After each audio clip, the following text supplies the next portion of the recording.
Recording. There we are. Okay. Good evening, everyone. I'm Herb Thompson. Welcome to tonight's Wavelength series. I sailed in spring of 1987, and I'm here with Jessica and Lori and Sophie, and they're going to introduce themselves here in a few minutes as we talk about a project that they've been doing in Madagascar for the last 3 years. We want to welcome everyone, and it's going to be a little bit like a virtual trip down to Madagascar. So we're just going to jump right in.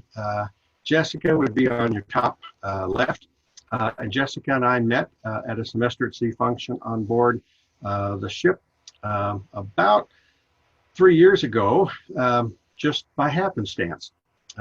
At a dinner, her table was one short with her family, and I had forgotten actually to put in a reservation for the first or second seating, and I told them, don't worry, just throw me in with someone. When I sat down, a couple of minutes later, Jessica arrived, and we started to talk about her voyage and what she does in Madagascar, and boy, I learned a lot in just a few minutes about a camp, a leadership camp that her and Laura and Sophie had started just a couple of years before that, and I was hooked. I told her at the time, I said, Jessica, gosh, I guess I'm going to have to come visit camp in Madagascar. And I think as usual, a lot of times people who don't know me say, wow, that's kind of crazy. He probably doesn't mean that. But I was able to go last summer and experience Camp Fee. And because of that, we want to share it with you. So I've just organized a few questions so you can meet these wonderful young ladies and find out about their work. So here we go. Let's see. I'd like to give each of you a couple of minutes to tell us about how you ended up on the spring 2015 voyage, which I'm pretty sure is the right voyage, and what classes or activities or trips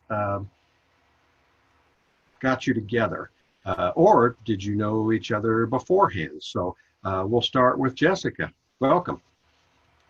Thank you.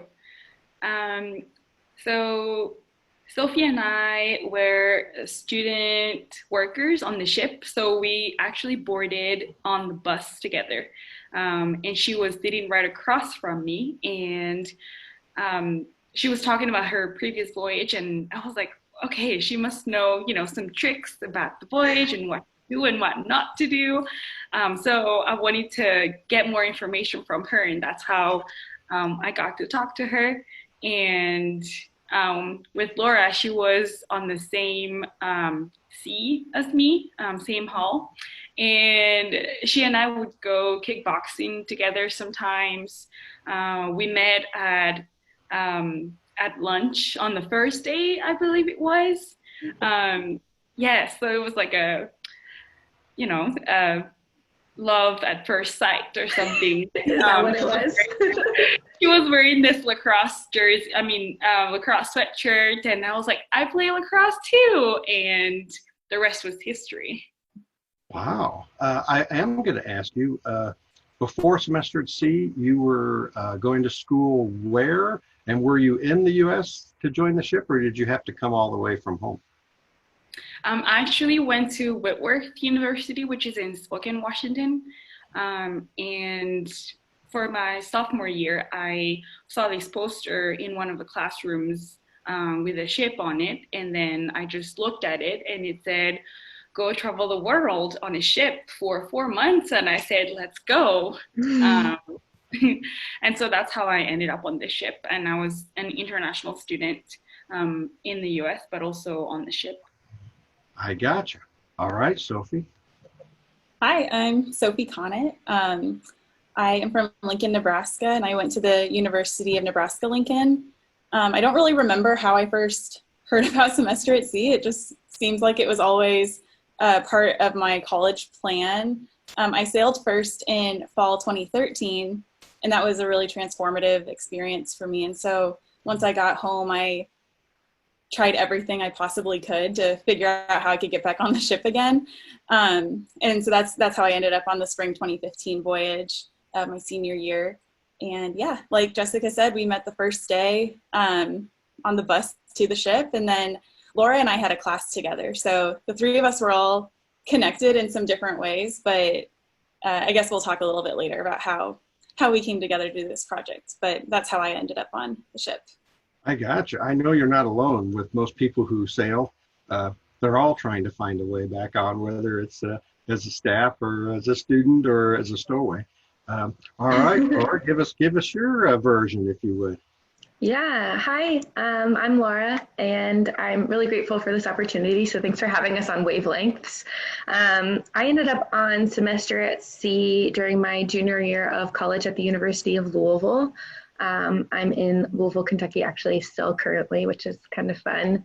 And I actually heard about semester at sea from Adam Braun, who is the founders of Pencils of Promise. He came to my campus to speak about his journey to founding that incredible organization. But something that really resonated with me in the moment was that he was a former athlete at Brown, and I had just torn my ACL and quit playing lacrosse at the University of Louisville. And I was in this moment of uncertainty and a lot of grief from reckoning with kind of the sports career and this thing that I really felt called to do, coming to a really rapid end. And hearing his journey on semester at sea, and me looking for something to shift my life in that moment. It actually was like a really quick decision that I made that ended up being one of the most transformative choices of my life. So it was beautiful. And I ended up on the ship kind of in an identity crisis of sorts, unsure of, I think a lot of us end up there of like, what are we doing? How did we all get here? What is it that we're seeking? And I think what I was able to find as a part of Semester at Sea was these two incredible friends. I don't know if this is where you see them, it's where they are on my camera. And a really deep sense of like who I am, even outside of sports, but I think also integrated with sports. So we'll talk more about our camp model in a little bit, and you'll see how that shows up for me. Gotcha. Well, I'll tell you, it was a quick decision, but of course we're all going to agree that it was a fabulous decision. Yeah. As well. Certainly. So we'll move on. The next thing I really think people would want to know is what motivated you once you were on board and actually even post-trip to create Camp Fihavanana. What was the spark? And we can go around again, or if somebody wants to jump in on that, please do. I think it would be really cool, Jess, if you wanted to lean into what Fihavanana means, and then what inspired you about the Resolution Project, and then maybe Sophie and I could jump in after that. Yeah. Essentially, I can't remember how we started having the conversation, but I was sharing with Sophie and Laura about the education system and what it was like to go to school here in Madagascar and learning from memorization-based education and without having any extracurricular activities back home. And Sophie and Laura were telling me about their lives being changed through a summer camp, attending summer camps at home.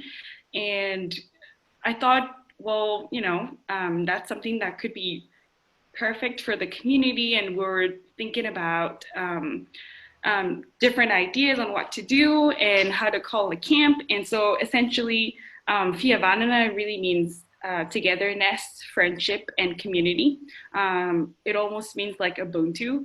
And that's how we decided to call camp, because we wanted to find a sense of community and togetherness and being together in changing the community for the better, and actually for our campers to actually learn more for who they are and what they're capable of doing through a camp. Gotcha. Yeah. The resolution project it was really cool, I think, for each of us. So when on our voyage, I think this happened on several other voyages too, but the resolution project is another organization that comes on to do social entrepreneur competitions, and are looking for young people to design projects that are going to make really positive impact in the world. And I think something that stands out to me about that is Jess's inspiration and hearing, you know, oh, they're going to give us seed funding. If we win this competition, I could change the world a little bit, or I could just make impact in my own community. Or I could even make, I don't want to say the word just, I could even make impact in my own community. And then I think Sophie and Sophie, I think something that stands out to me about you is how competitive you are. And you're like, okay, let's lean into this. We've got a good idea. We're smart people. We're inspired. And for me, I think all along the way, the two of them really were constantly, this project framework really inspired and kind of brought us through a structure of like, this is how you found an organization. This is how you build something. These are the stepping stones you need to take. What problem are you actually solving? What is your mission statement? How are you going to pitch it? And it was the framework that they created through that competition lended us to not only having something viable to pitch, but also really building deep connections with each other and realizing that our wild ideas were actually really tangible and really powerful.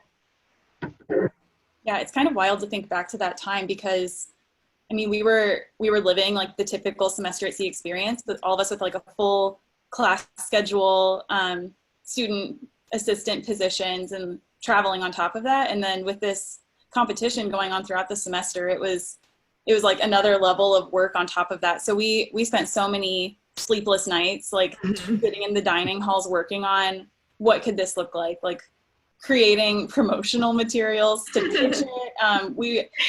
We were so lucky to work with the incredible faculty and staff on our voyage. Yeah. Like when we told them about our plan, a ton of them reached out to help us. So we would have sessions like practicing our public speaking in one of the staff members' cabins, and we would be able to like run ideas past the business professors. And it was a really cool community to be a part of while we were kind of creating this idea. Like, I don't know if we weren't on the ship, if this could have happened. We were just in the perfect place for it to start. Well, I would agree with that. I've heard about the Resolution Project, and I think it was on several voyages, but it's the community on board that we always hear so much about. So I would have to agree. I mean, you had such wonderful, help on board with the faculty and staff. So you may be right about that. I want to follow up one thing with Jessica. Could you tell us a little bit about Moramanga and where it is in Madagascar? You told us a little bit about the school system, but what's the city like, and why is your family there? Moramanga is about 2.5 hours away from the capital. It's towards the east side of the country, middle. And this is where I was born and raised. And essentially, the reason why we chose Moramanga to host camp, because we wanted to focus on a community, a small enough community where we can make a bigger impact. And the whole town pretty much stretches with this one highway, if you will, but it's not really a highway. It's like a road that connects two major cities in Madagascar. And this is just where I grew up, and this is where my community is, and it just made sense for us to start camp here. Well, I was curious, being a geographer, you think I would be able to tell you how big Moramanga is, but I'm not sure. But having been there, it is on a main road between the capital and the major port that's on the east, on the Indian Ocean. So that is true. Okay. I really want to know more about camps. So here we go. tell us more about why it was needed. What's the overall purpose of the camp? Maybe somebody can tackle that, like the mission, and then ultimately, what are the goals for the week when you're there with campers?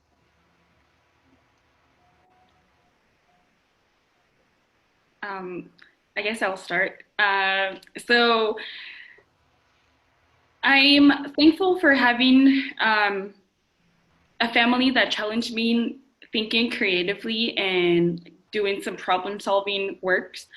But that's not always the case for the youth in the community.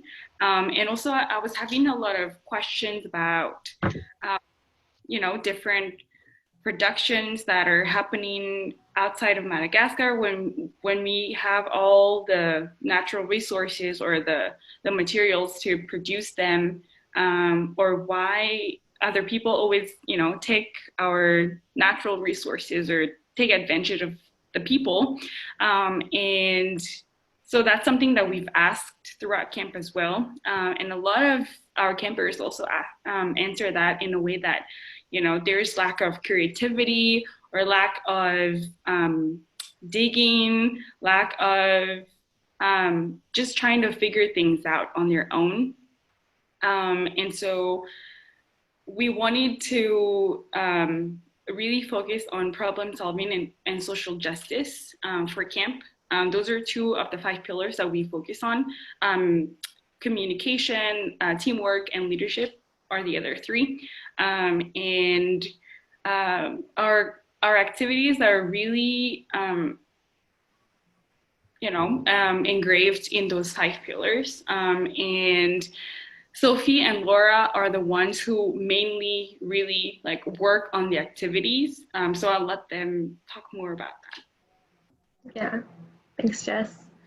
I think when I think about Camp Fee, it's our purpose there in a lot of ways is to create a internal culture that is counterculture to what's around us. And I think that's what I see at summer camps where I was growing up too. I think depending on what culture you live in and what part of the world you're in, there are always different kinds of forces in the air or in the relationships and in the power dynamics and in the systems that cause lack of connection between people, lack of trust, lack of creativity, because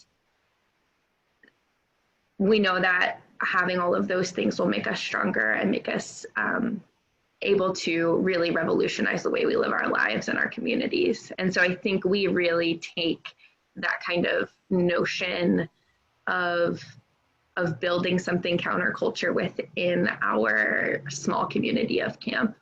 And some of the 2 tenets that I really think about a lot when we're thinking about our programming is, what does it mean to build courageous leaders and think about courageous leadership? And how is courage different than dominance? And I think a lot of us are taught that leadership is dominance over others rather than rooted truly in transforming your own life and building connections with others. And so I think what we do at camp then is working on our courage skills. What does it mean to go outside of your comfort zone? What does it mean to deeply understand your identity and your own experience? And then seek connection with others through listening, through patience, through kindness. And how does that manifest in our lives differently than maybe seeking, and how is that rooted in your own power and finding your access to your own power different than comparison? And therefore, deriving power from comparing yourself to somebody else and seeing yourself as better than them. And so we really use affirmation skills. We usually use a lot of community building to break down this idea that power is power over instead of power with. And we look to build that power within. So how do I find my own power? And then how do I build that power with other people? And one of our favorite ways to do that, I think I named affirmations, but we also use a lot of play. We use silliness, we use creativity, we use art, and we use our imaginations to imagine something different than what we currently exist in.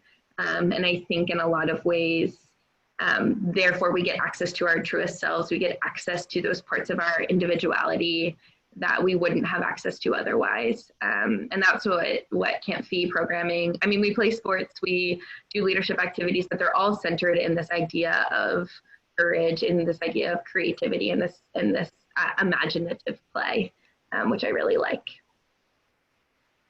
Gotcha. As far as some of the goals that we're trying to accomplish through all of our activities and programming, I would say that we're always trying to keep that theme of Fihavanana at the forefront of everything that we do. And so we want our campers and staff members to leave the experience feeling like they were truly part of a team and part of something bigger than themselves, and that they were able to bring anything from their own experience and mix it with everybody else's, and we created something better and new from it, just because they were a part of the team. And we, like Laura and Jessica were saying, we facilitate these activities that there's so many different life skills that we're kind of checking the boxes off as we do them. But at the very core of what we want our participants to feel, we want every camper to feel like they've been truly seen when they come to Camp Fee. We realized really early on in our camp experience that our campers don't typically affirm each other or compliment each other, like Laura was saying. And so we made a big effort to create activities around that, and kind of build that attitude of affirming one another and how we can build each other up. We want Camp Fee to be a place where we call it co-powerment. So it's not that staff members are empowering the campers. It's a full kind of tornado of everybody empowering everybody. You know, like campers can build up staff members can build up campers, and we're all just trying to be better versions of ourselves.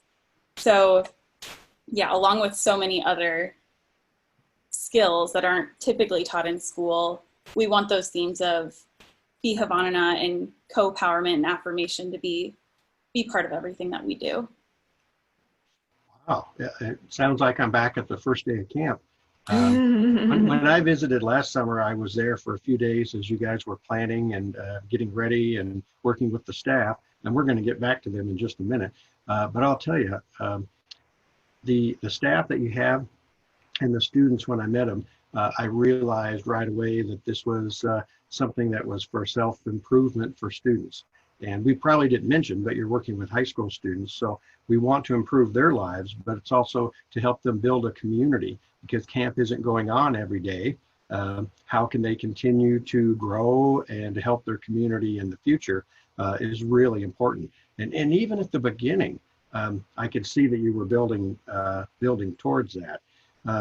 Okay, this may be a little tougher, but so how did everything get started? How did you fund and staff that first camp, which I guess you've had 3 camps now? How did you fund that first year? And maybe each of you could tell us about another staff member, because, oh my gosh, are they wonderful? And I think it would be nice to let others know who they are. Yeah, like what Laura mentioned earlier about the Resolution Project, first year we competed for that grant, and we were one of the 2 winners for that year on Semester at Sea. And that's how we funded our first camp, and with the fees of our volunteers, of course. We couldn't do it without that. And every year for the past 3 years, that's what we've been doing. And also we've been doing annual fundraisers as well to help us actually fund camp. Yeah. It's not always, I think something that stands out about our models is that we're constantly in evolution, we're constantly learning. And our first year was not easy. Yeah, there was a lot of, we were very young. We were working through a lot of kinks. We were working through what does it mean for us to actually facilitate and run this camp. And I think a lot of what we did to recruit that first year of staff was lean on our personal friends. pull in people from Semester at Sea. Jessica pulled in some of her incredible friends from different parts of Tana and Moramanga to be a part of it. And since then, we've started to look at what does it mean for us to shift into something that's much more sustainable. And I think that's where all of our strengths kind of come into shine in some ways, but we are shifting towards a model of primarily Malagasy staff. So I think there was a lot of time where it was about 50-50 international folks from different parts of the world and folks that are Malagasy. And this past year and what would have been our 2020 summer, looking at a really incredibly talented Malagasy staff who are running and learning the skills that facilitators and camp counselors need to build those connections. And then our fundraising model has to evolve with that. So before that we were asking our volunteers to do personal fundraisers or to find ways to either pay or collect enough money to be able to fund our full camp program, ourselves included. And right now we're actually in this really pretty crux moment of wanting to shift away from that. As we recruit from Madagascar, from different parts of Moramanga, from Tana, we're looking to also shift our fundraising model because it's not sustainable the way it currently exists. And I think that's really important for us to name on this call too, is like we're in a moment of evolution. We realize how lucky and incredible the ways that we've been able to host camp so far have been. But it typically takes us about $10,000 to host and run a full camp program, hosting all of our staff, feeding everybody, buying all the facilitation supplies, coordinating the field trips, hosting guest speakers, buying camp t-shirts and bags and the pens and paper. Everything that our campers are a part of, it's completely free for them. And so that's really important to us to be able to provide this program and service at no cost to the kids that we work with. I can remember when I was there, I was talking about the future and fundraising, and I'm sure we'll come back to that. That's one of the reasons I got involved, because I work with lots of nonprofits and different countries, and you guys were just so dynamic that I wanted to see the camp kind of in action. But oh my gosh, even before I went, I could tell it was a great project. And we recruited, if you remember, Jessica, a few donations from folks that were there at the event on Semester at Sea. And I figured that was one of the ways I might be able to help then and maybe in the future as well. The staff, I have to tell everyone, I met a few of your friends who are on the staff, international staff. They're fabulous, but your young women and young men in Madagascar they're a wonder. And you know who I'm talking about because they're all pretty special. But just being with those individuals for a few days gave me the confidence to know that Camp V was going to succeed, because it wasn't just you three, that you'd recruited the most amazing people. And the help from Semester at Sea, other people that you knew and your friends, they were fabulous as well. So, okay, we're going to jump into kind of the day-to-day things. So, what are the main elements of camp? We heard the 5 pillars, but what are the things that campers do every day? I know they're mental, physical activities. What's a day like at camp? So at the core of everything that we're doing, Laura kind of brought this up before, we want everything to be really fun and memorable. And so we have a term that we call camp magic. And this is really important that all of our activities involve some camp magic. It's like that sprinkle of unknown or weird and being vulnerable. It's the goofiness that kind of invites you to be outside of your comfort zone. And so we instill this from day one of camp. Like it's part of our staff training. We introduce it to our campers immediately when they arrive, that this is a place that you can be yourself. And you don't have to be afraid of, showing who you really are. And from that, this camp magic appears. So that's kind of like always happening. Does someone else want to jump into like the actual activities? Yeah, I wonder if there was a difference between the mornings and the afternoons. Totally. What's the mix of, leadership type of activities, sports, those type of things? In the morning, we usually play sports. So 3 sports in the morning. We play lacrosse, basketball, and soccer. We chose lacrosse because we wanted everyone to start at the same level of knowing the sports. Because, some people have played soccer and basketball before here in Madagascar, but lacrosse is so new. And wait, can I say one more thing about lacrosse? Yeah. It's also so fun. And Jess and I are obsessed with the sport. So I think there's like a combination of like, we saw it was really valuable to teach something brand new. And we ask our staff to constantly bring things that they care about and that they're like fascinated by and they're excited about to our camp programming to add those pieces in. So I think when Jess and I were dreaming up this camp, we were both like, we love this sport so much. And we want it to be a part of camp. So I think for some, there's a little bit of both of that that happens around lacrosse being pretty essential to our program. Sorry, absolutely. Yeah, no worries. Yeah, that was great. But we also, we also knew that playing lacrosse in Madagascar would be really costly because of the materials and everything. So we were able to, get donations from different organizations and companies. And also every year we do like a used equipment fundraiser. Since Laura grew up in an area where there's a lot of people who have played lacrosse and their lacrosse sticks usually end up in their garage or something, and we would collect those, and Laura would pack this whole bag of lacrosse gears to Madagascar, and the balls and everything else that come with it. So that's really exciting for us to be able to reuse or repurpose those equipments that have been no longer used.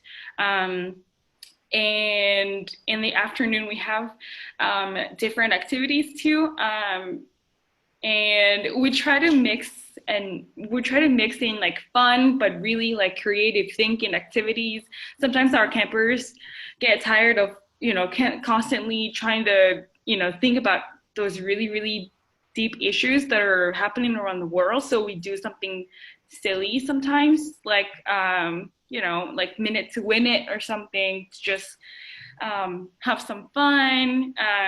But sometimes we also have like really challenging and creative thinking activities. And I'll let Sophie and Laura talk more about those other activities too.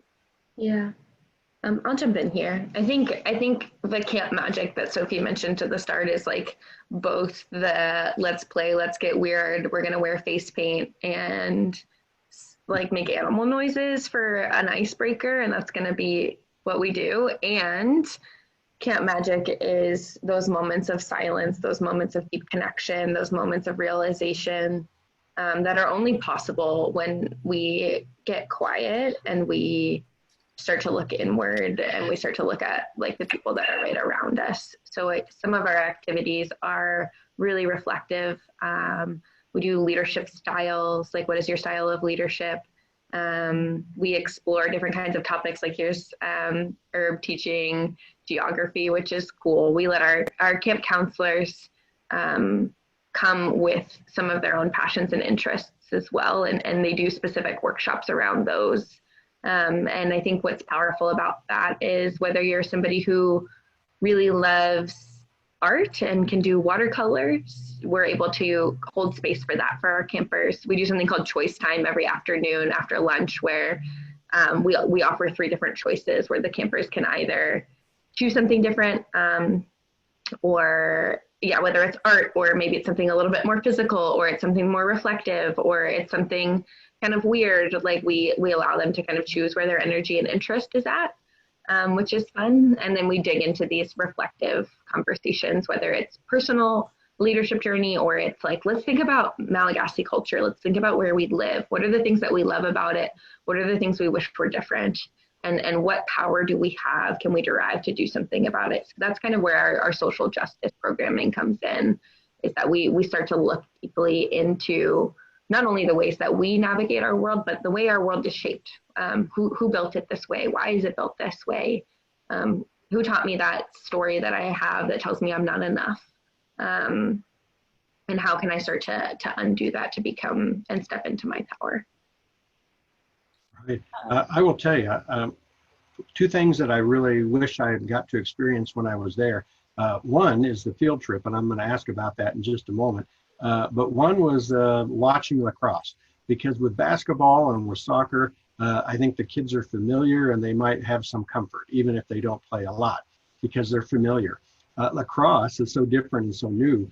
I just imagine that it's a great learning experience, and it's something that every camper shares, that they all feel a little bit out of their element because they don't know this sport, but it's something they learn together and they probably get better at together. So I wish I could have seen that. And I would like one of you to tackle, maybe, or a couple of you to tackle the field trip that you saw a picture of just a minute ago, because I have a feeling that this was a high point. And it was not an easy task, from what I understand. So please tell us about the place and that day. Yeah, this is a really important day that it's become a tradition for us every year in camp. Jessica, will you pronounce the waterfall for me? I don't know how to say it. Yeah, it's called Angiamamuvka. Angiamamuvka. This is the Angiamamuvka waterfall. It's pretty close to Moramanga, where we host camp. And so we take a little trip to the base of the mountains and complete what ends up being about a 12-mile hike to this waterfall and back. It's strenuous, it's pretty hard. And we had 50 campers last year plus 20 staff members. And so trying to get that many people in one place up this mountain, it's a big feat, but it's the most powerful day. And we strategically have this hike and visit to the waterfall at the midpoint of camp. And we've seen that this midpoint really is like a bridge between the two halves of our camp, where the first half is kind of an introduction, getting to know each other, building the teams that we're going to be a part of. And then after this waterfall hike, everything changes. We're able to have really reflective conversations that push towards actually making a change in the world. And I think that this comes a lot from this hike, where we have to be a team. People are literally holding each other's hands, helping up this mountain. It's the most illustrative picture of teamwork that I've seen and been a part of. And so it's really cool to be able to do this every year. It's kind of become folklore. Our alumni campers will tell future campers oh, I wish I could do the hike again. That's the best day of camp. And so, yeah, it's a really powerful day. We've changed it up a bit every year, the programming within it. But this past year, we had everyone involved write down some of the challenges they were facing in life on pieces of paper at the base of the mountains. And they carried that with them all the way up this hike. And once we got past the waterfall, we found this really beautiful little meadow area next to the water, and we're able to sit and talk and reflect. And everyone tore up their challenges and they threw them in the middle, because through this hike we were able to overcome them and carry them, but ultimately get rid of them. And then kind of a second part of this hike, after the first year that we did this, we noticed there was a lot of trash and litter throughout the entire hike.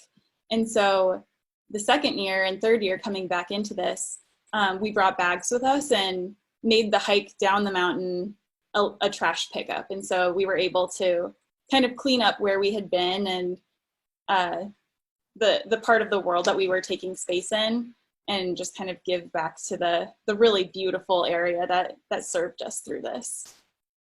Well, I now I remember you mentioned that. As a geography teacher, this is the other thing I was wishing I was able to take part in.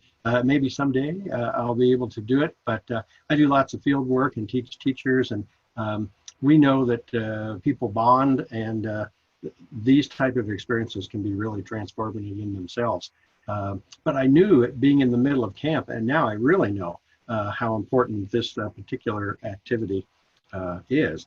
I wonder, one last question about this. Did you find that most students, maybe Jessica, had not been here, even though it's very close to where they live?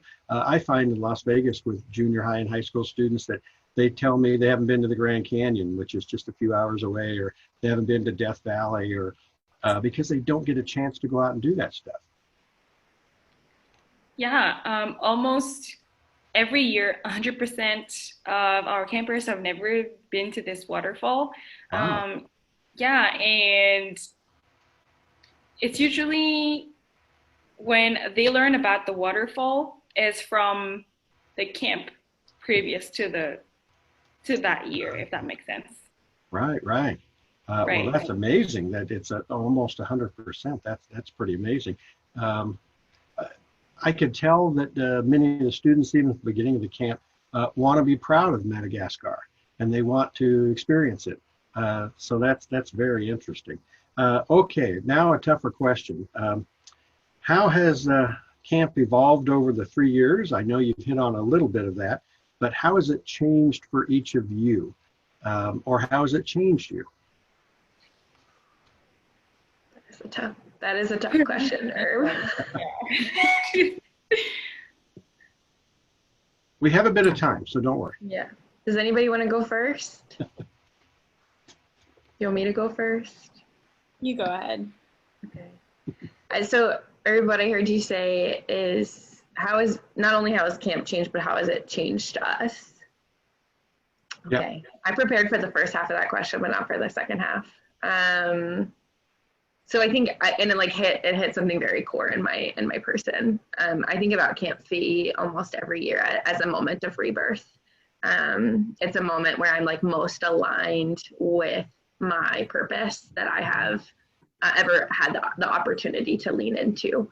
I think the way that we integrate sports, which is something I care deeply about, like in my bones and my heritage, with social justice, which is something I'm learning about constantly, into what does it mean for me to be a good ancestor and to have a legacy that is different than the legacy that my ancestors set for me. And that shows up and is extremely present in our programming. And then I think the third part of rebirth is like really connecting with the people who are a part of our camp staff every year. And I think that's something that has shifted for me over the course of the 3 years of camp programming. The first year I was actually facilitating quite a lot. Most of our facilitators, our first year experienced facilitators, were English speakers and not Malagasy speakers or international folks. And we were still training it was like learning by fire. Our whole staff was learning how to facilitate in the moment, through witnessing, through translation, through all of these moments. But for me, what has shifted the most is that I'm not a facilitator anymore whose programming is getting translated into Malagasy. I think that was our model our first year, especially when I was facilitating. And now what I do is I train our staff so that they can facilitate all on their own. All of our staff are bilingual in English and Malagasy. And we work really hard. We've been building over the last 3 years a bilingual training handbook and an activity handbook that can then, I think every word has different meanings in both languages. So there's been a lot of effort on both parts to say, which word would actually resonate the most with our campers. And we're also transforming our programming. I think we kind of came in our first year with these activities that we knew would more or less land universally, no matter where you were in the world. And we're realizing the more we want to dig into justice work and social justice work, the more localized and personal the work needs to be. And that means I actually can't build the activities because I don't live in Moramanga. And so what I'm looking to do over the past year and a half or so, we've been looking to build the skill sets of our staff so that they can look at activities the way that maybe the founders do or our most experienced facilitators do, and shift the language, shift the framework, so that it lands better in the hearts and the minds and the bodies of our campers. And we work really closely kind of in dialogue there to shift our activities to meet the needs of the young people we're working with. Gotcha. Anyone else? That was beautiful. That was so beautifully said. I would say one thing that has really stuck with me that's changed throughout the years, and this is mostly because this is kind of my area of like the marketing and promotion of camp, is that it really feels that we are creating a movement and that it's finally picking up. Like this past year, people in Moramanga and even past Moramanga and the rest of Madagascar, a lot of people know who we are and they want to learn more about us. They want to get involved. And so that's been super exciting to see, you know, from our humble beginnings just a couple years ago where we were pulling our friends into this because we just needed help. And now the word is getting out and people are excited about what we're doing. And so we're finding really talented and incredible people to be part of our team, whether that's on staff or through partnerships or support, or even campers who just hear about us and they want to be a part of it. And so that's probably the most exciting thing that I've seen, besides everything that Laura said too, is that growth in our movement and the trust people are putting in us now that they understand what we're all about. Gotcha. Jessica, do you want to jump in? I think for me, talking from the logistical side of things like camp, I remember first year we were going door to door, school to school to recruit campers. And it was funny because when you say camp, some people literally think that we're going to go camping instead of going to like a summer camp. So having to really explain what a summer camp is in a culture and in a community that's never heard about what camp is all about. But now they're learning more about what we do and what our goals are. And a lot of our alumni, they've been helping us recruit campers every year too. So I think I've had that kind of off my shoulders for the past couple of years. And also in contacting different guest speakers, I think we've become more creative and we know a lot more people on who we should invite to come and speak at camp. And we try to tailor our speakers with what our campers actually need for each day. And so we feel like we've got a hold of that kind of resources. So I think we have more speakers, we have more people who are spreading the words out. We have more people who are actually, taking care of different logistical preps for camp. So I don't feel like that's all on me or on the three of us per se. So we've really grown as a team for those past 4 or 5 years. I can only imagine that your staff is so amazing that I only got to meet and be with them a few days, and I miss them. It's amazing. I'm friends with most of them on Facebook, and we get to chat or share something once in a while, but it's almost like when I thought that you'd be having camp this year, is what our next question is about, that I was sad that I wasn't going to be there, maybe and experience a little bit more. So if someone would like to tackle this one, so what does the future hold? What's happening this year, because you're obviously not able to have a camp physically, and what's your plan for next year? I can speak to at least what we're doing right now.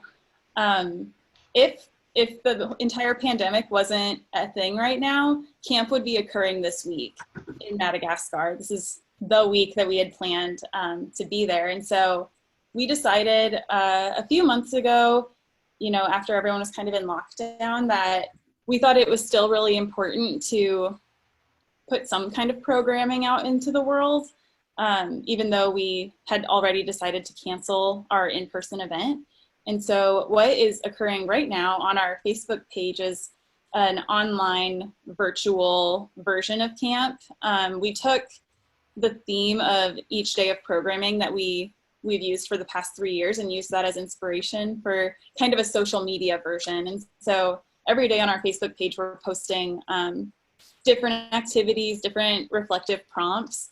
A lot of our past staff members have gotten involved with this, and so it's been really incredible to collaborate with them over the past few weeks. And you'll see a lot of their faces if you go to our Facebook page. They've been making videos to explain different ideas, and it's a lot of fun activities over there. So that's what we're doing right now. And we're also kind of taking this off time when we're not in Madagascar to rethink what Camp Feet could be in the future, since we have a lot of really big goals. This is almost a blessing to just have a little more time to think through this, even though we wish we could all be together in Madagascar. So I'll let someone else run with some of the other stuff that we're planning in the future.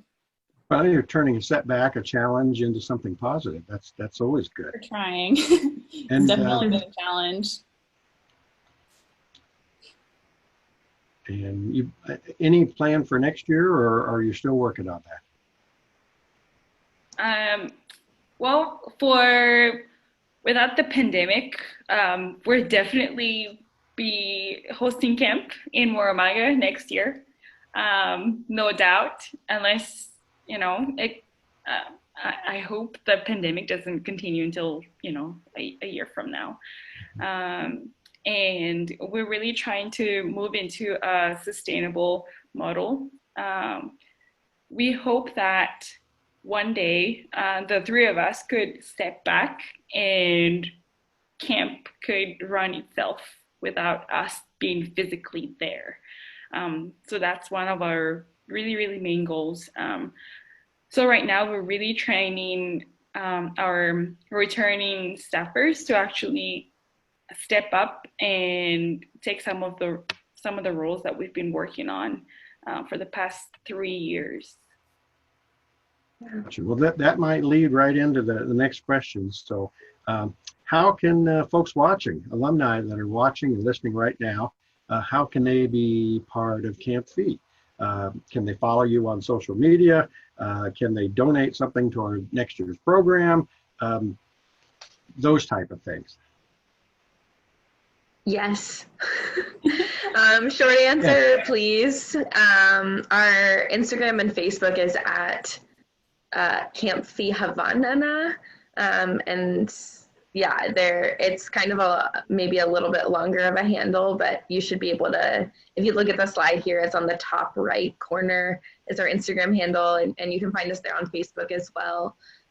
We're operating a crowdfunding Facebook fundraiser right now, but I think we're looking to, as we continue to file our 501c3 paperwork and get our business model solidified, we're looking, I think, especially at SAS alumni to be a part of the evolution. So whether it's financial, whether it's business consulting, whether it's coming to participate in camp, we want your unique skill sets. We're looking for support in those ways.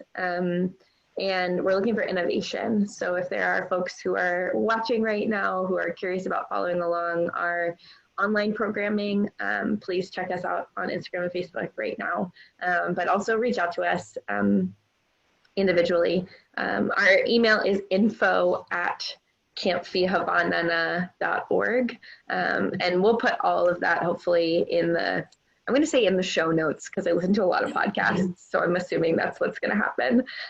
But we'll put all of our information on where you can find us in the notes of this call as well. Gotcha. Okay, one last tough question for everybody. Since your origin came from you all being together on Semester at Sea, what do Semester at Sea and Camp Fee have in common? Is kind of a question that I would like to ask, but also, what would you tell other young alumni or any alumni who have ideas and projects that they would like to come into fruition? you can tackle either part of that if you like.